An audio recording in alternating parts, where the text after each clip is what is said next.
First reading.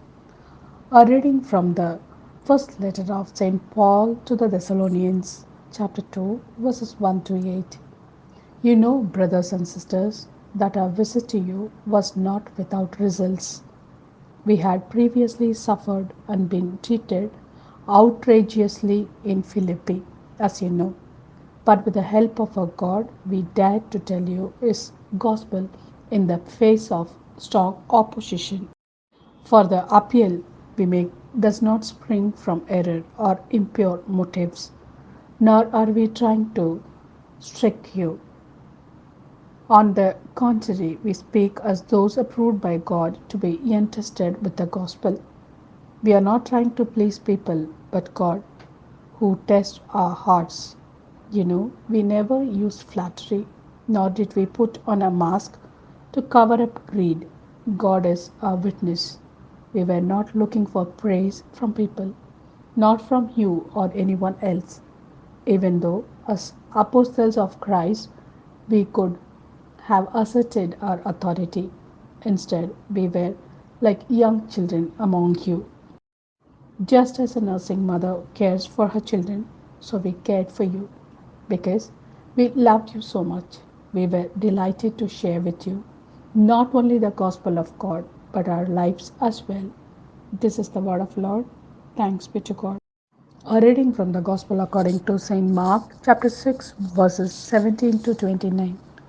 Now it was this same Herod who had sent to have John arrested and had had him chained up in prison because of Herodias, his brother Philip's wife, whom he had married.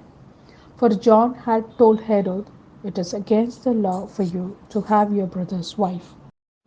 As a Herodias, she was furious with him and wanted to kill him, but she was not able to do so because Herod was in awe of John, knowing him to be a good and upright man, and gave him his protection.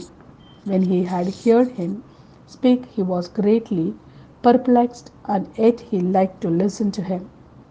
An opportunity came on Herod's birthday when he gave a banquet for the nobles of his court, for his army officers, and for the leading figures in Galilee. When the daughter of this same Herodias came in and danced, she delighted Herod and his guest. So the king said to the girl, "Ask me anything you like, and I will give it to you." And he swore her on oath, "I will give you anything you ask, even half my kingdom." She went out and said to her mother, "What shall I ask for?" She replied, "The head of John the Baptist." The girl at once rushed back to the king and made her request, "I want you to give me John the Baptist's head immediately on a dish." The king was deeply distressed, but thinking of the oath he had sworn and of his guest, he was reluctant to break his word to her. At once the king sent one of the bodyguard with orders to bring John's head. The man went off and beheaded him in the prison.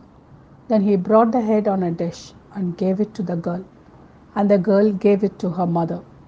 When John's disciples heard about this, they came and took his body and laid it in a tomb. This is the word of Lord. Thanks be to God.